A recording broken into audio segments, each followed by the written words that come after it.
Welcome to Business Success Tips, where you learn to work more money in less time, have a lot more fun. I'm your host, Paul Sanneman. I'm founder of Contractor Staffing Source, where we help contractors build great teams. Patricia Boral is my guest today from the Boral Agency. So Patricia, first off, why should people listen to you about marketing?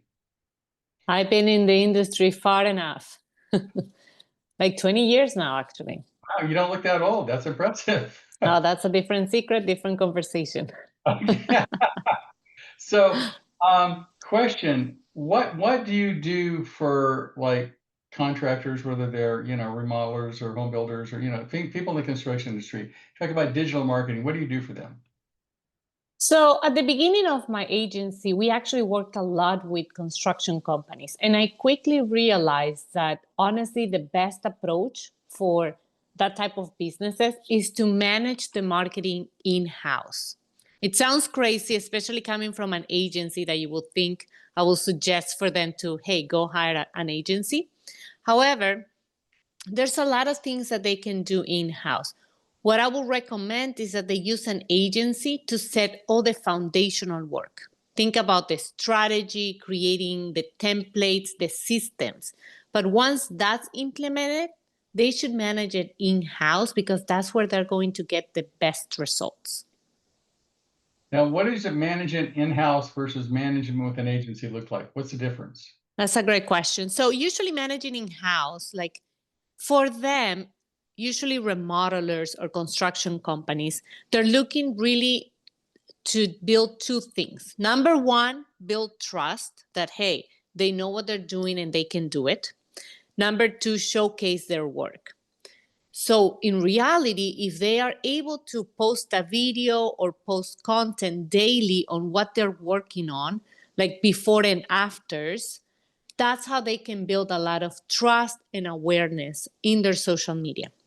However, where they make the mistake is that sometimes they will post a video here and there where they don't know exactly what to showcase, so they're just, showcasing whatever at that day, like pouring concrete or whatever. But there's no strategy behind it, right? Like there's no okay, one day we're going to post like awareness, something generic, before and after, testimonials, case studies, and like having an actual like recipe for them to be able to generate and nurture their leads. So a question comes up for me as well as my clients. A lot of people, agencies say, well, we're going to push you on social media, and they get lots of followers, they get lots of likes, but they get no business. And, if you're a contractor, I don't care if I have, 1,000 followers. If I don't get any clients from it, it's not, my ego doesn't help me much, right? Yes. So how do you make the transition from social media just getting you likes and followers to actually producing business? So that's the foundational part, right? So you want to know exactly what's your unique value proposition, what makes you different, and then like even surveying your customers, right? Like making sure you find out what's your competitive advantage versus the contractor in the corner versus you. And based on that, you build your content around, right? So posting on social media just for the sake of posting, like I was mentioning before, without a strategy, you're not going to generate results, right? And we've seen that many times.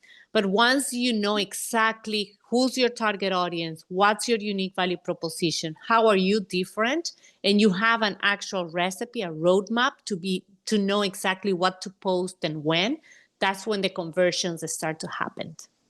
So can you give me an example? You don't name the company. Give me an example of somebody you've done that for and how it's actually worked. Oof, I have so many, but I'm going to give you one of my favorite ones. And this is a customer that refused to literally to every recommendation, we will have to basically convince him to do it. Okay. We started with rebranding. When we did the audience persona for this customer, just picture this is a concrete company. They do pavement and they rework the pavement. So he immediately in his head is like, oh, this is a male-dominated industry. But when we did the research, we found out that one of the kind of like gatekeepers, right, they're mostly women, right? So we needed to also attract women, even though the final decision maker was men. So we added a very minimal component of color because their logo was black and white, extremely boring, right? So we added just a dash of green on their logo. We rebranded completely. And then he also didn't want to put the branding anywhere, right? So finally we convinced him, revamped their website, created videos, and we actually didn't even kick off the social media strategy just yet. We only rebranded his pickup trucks, just putting a magnet on their pickup truck with their website. That was it, the logo and the website. Well, one of them looked at their website. Guess what? They landed a $6 million contract just 6 months after the complete rebrand.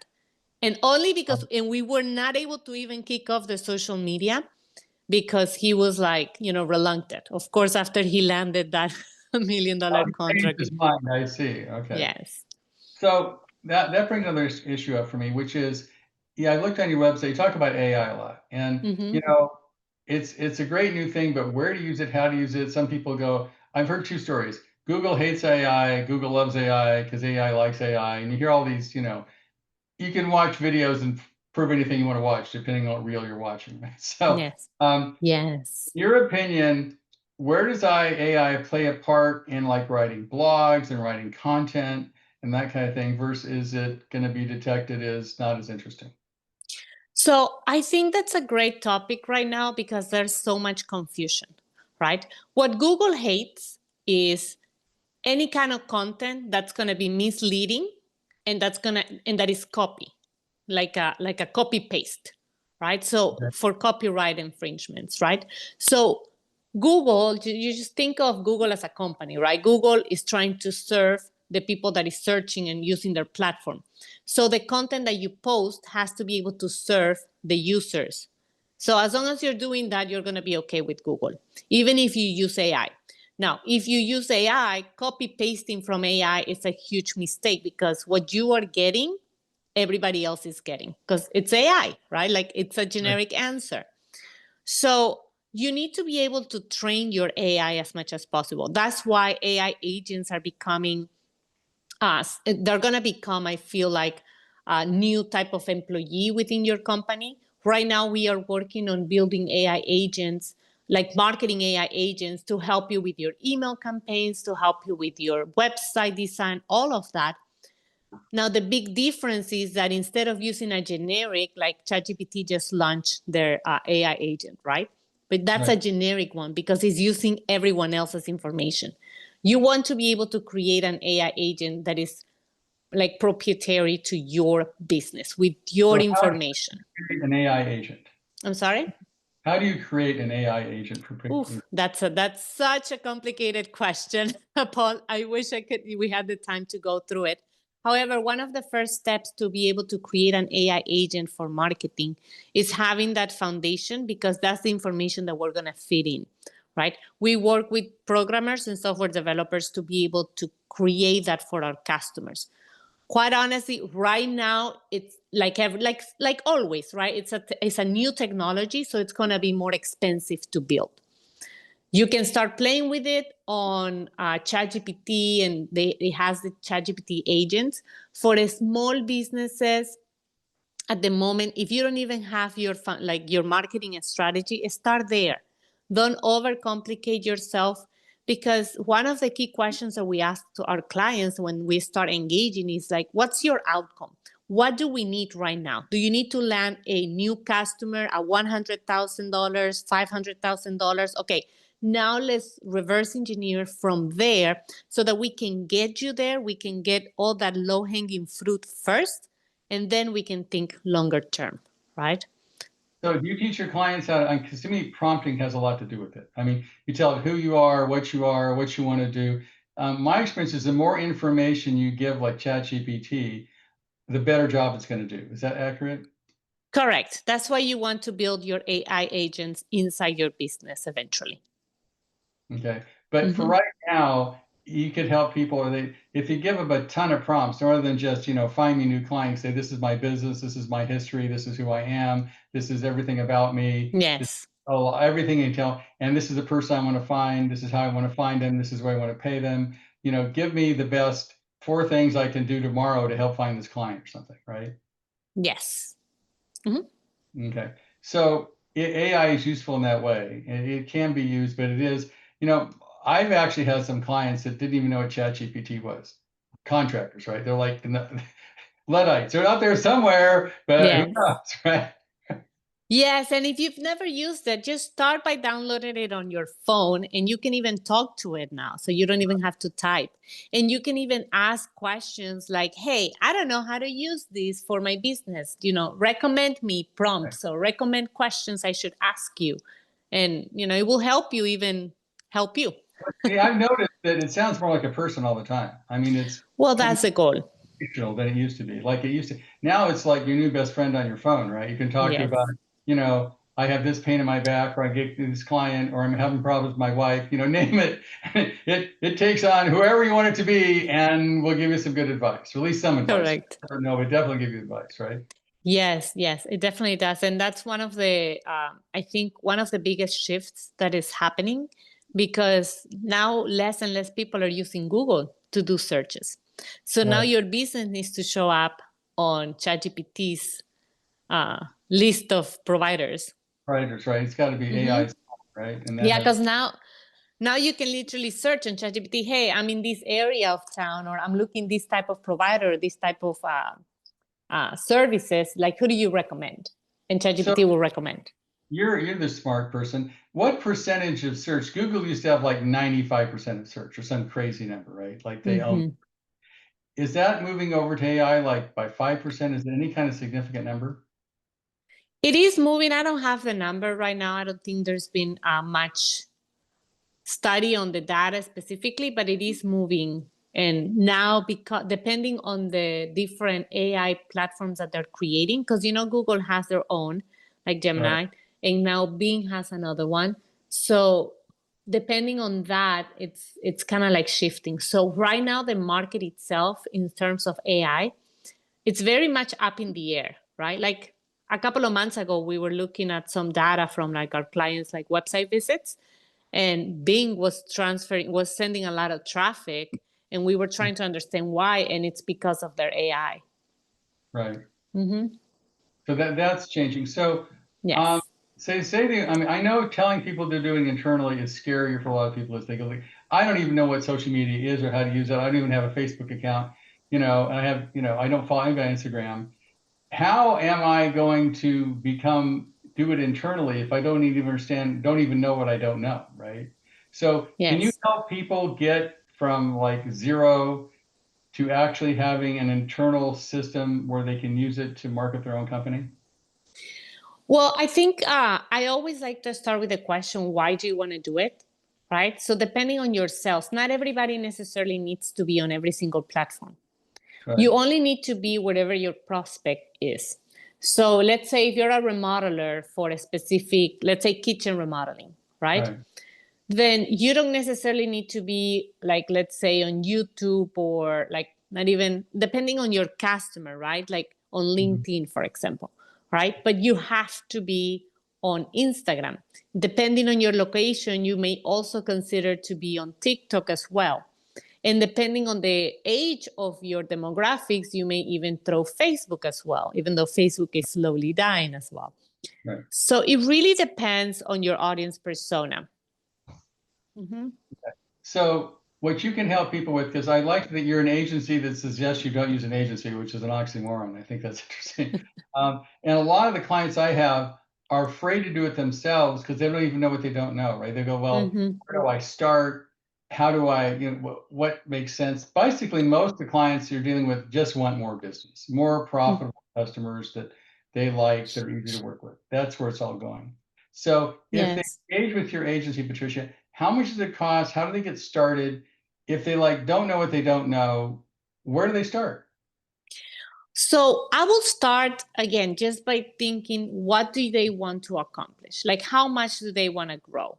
And depending on that question, they can get an actual budget for their marketing, right? Because marketing can vary tremendously, anywhere from investing like $10,000 or $20,000 for the foundation, all the way to hundreds of thousands of dollars for the year, right?